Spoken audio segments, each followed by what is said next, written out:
बिस्मिल्लाहिर्रहमानिर्रहीम। दोस्तों, बहुत सारे लोग नमाज के अंदर बिस्मिल्लाह पढ़ने में गलती करते हैं।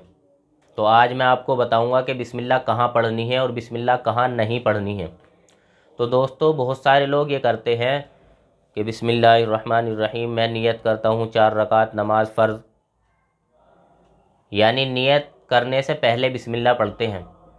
या बहुत से लोग इस तरीक़े से करते हैं कि मैं नियत करता हूँ 4 रकात नमाज फ़र्ज़ की, फिर उसके बाद बिस्मिल्लाहिर्रहमानिर्रहीम अल्लाहु अकबर।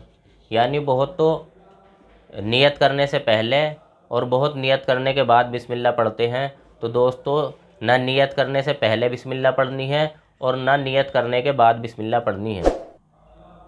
और बहुत से लोग क्या करते हैं, अल्लाहु अकबर, बिस्मिल्लाहिर्रहमानिर्रहीम, सुब्हानक अल्लाहुम्मा व बिहम्दिका तबारक अस्मुका।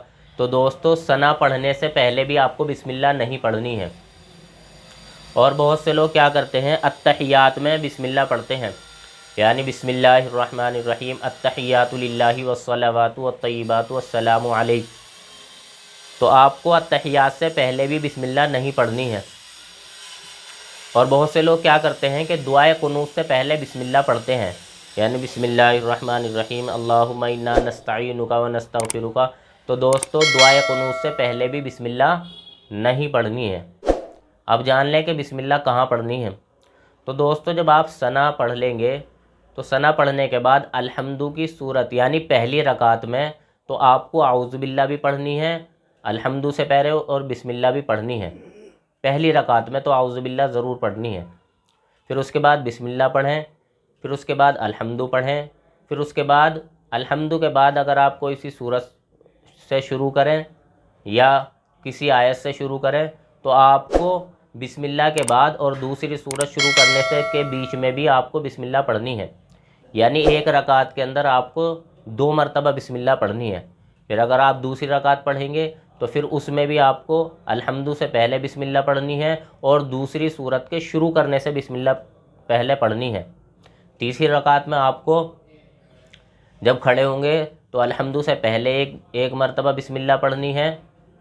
और अगर आप सुन्नतें पढ़ रहे हैं तो चूँकि आपको तीसरी रकात में भी सूरत पढ़नी है तो आपको तीसरी रकात में भी सूरत से पहले बिस्मिल्लाह पढ़नी है। और इसी तरीक़े से आप अगर सुन्नत की चौथी रकात नमाज़ पढ़ेंगे तो उसमें भी पहली अल्हम्दु से पहले बिस्मिल्लाह पढ़नी है और सूरत मिलाने से पहले आपको बिस्मिल्लाह पढ़नी है। तो अगर आप सुन्नत नमाज़ पढ़ेंगे तो आपको 4 रकात में 8 मरतबा बिस्मिल्लाह पढ़नी है। और अगर आप फ़र्ज़ नमाज़ पढ़ रहे हैं तो आपको सिर्फ़ 6 मरतबा बिस्मिल्लाह पढ़नी है। तो इस बात का ध्यान रखें कि बिस्मिल्लाह सिर्फ़ अल्हम्दु से पहले और दूसरी सूरत के मिलाने से पहले पढ़ें।